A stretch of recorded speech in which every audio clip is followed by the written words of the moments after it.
चर्चा करेंगे और इसके लिए खास मेहमान हमारे साथ जुड़ चुके हैं। सबसे पहले परिचय करवा दूं, प्रीति शर्मा हमारे साथ हैं, भारतीय जनता पार्टी के नेता, और साथ ही साथ डॉक्टर सुमित गर्ग हमारे साथ हैं, कांग्रेस पार्टी के नेता। काफी दिनों बाद सुमित जी के दर्शन हो रहे हैं।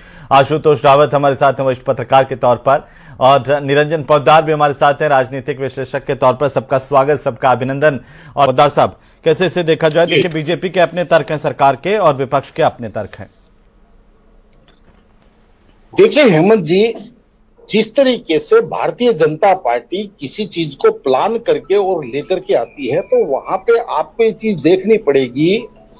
सबसे पहले तो अगर हम ये जीराम जी और मनरेगा जो योजना है इसके विषय में अगर हम बात करें, तो आप ये चीज समझिए कि वास्तव में अगर ये धरातल पे पूर्ण रूप से काम करती है, तो इसका नाम जीराम जी कर दीजिए, इसका नाम महात्मा गांधी रोजगार गारंटी योजना कर दीजिए, इसका नाम बैरू जी पे रख दीजिए, इसका नाम बालाजी पे रख दीजिए।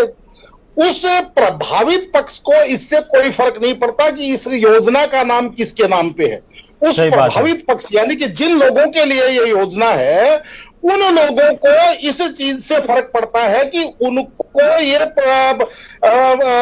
लाभान्वित कितनी करती है, ये इस चीज का फर्क पड़ता है। अब यहाँ पे निश्चित रूप से आप ये देखिए कि मोदी सरकार इस चीज को कैसे बर्दाश्त कर सकती थी कि भाई एक योजना जो कांग्रेस के शासनकाल से चल रही थी और कहीं ना कहीं जिसने भारत की ग्रामीण व्यवस्था को, ग्रामीण अर्थव्यवस्था को कहीं ना कहीं सुदृढ़ बनाया, तो वो कांग्रेस के खाते में थी। तो इसलिए कहीं ना कहीं इन्होंने भ्रष्टाचार कहाँ है आप? भ्रष्टाचार तो 11 साल तक लगातार हो रहा था इसमें। 11 साल से भ्रष्टाचार हो रहा था इसमें, मॉनिटरिंग। मोदी जी भ्रष्टाचार कर रहे थे मनरेगा के नाम पे। भ्रष्टाचार चल रहा था लगातार इसमें। इसी को रोकने के लिए केंद्र जल जीवन मिशन में क्या किया आपने? जल जीवन मिशन में क्या किया आपने?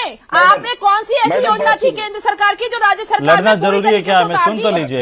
जल जीवन मिशन में क्या किया आपने? पूरा देश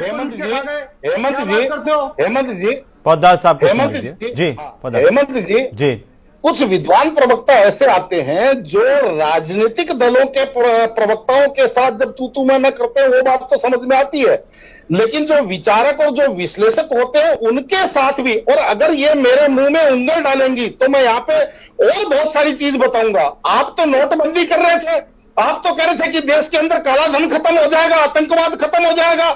आपने जिस तरीके से नोटबंदी करने के बाद करा था, आप बता दीजिए ना। मत पड़िए, इस देश की जनता भली, इस देश की जनता भली भांति जानती है, देश की जनता बहुत भली भांति जानती है। उसी का नतीजा आपने बिहार में भुगता है सुमित जी।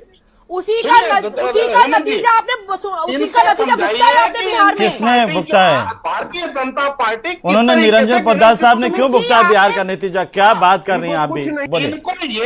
इनको यही नहीं पता कि निरंजन पोद्दार एक वोट देता है तो सरकार बनती है। ये तो ये कह रहे हैं कि इन्होंने मुझे बिहार में हरा दिया। अरे भाई, आपको कम से कम इतना तो कम से कम आपको ज्ञान होना चाहिए कि मैं कोई राजनीतिक व्यक्ति थोड़ी हूँ। मैंने कहीं से कोई टिकट लेकर के चुनाव लड़ रहा था क्या? पहली बात। दूसरी बात, साहब इस पे आइए, योजना पे आइए।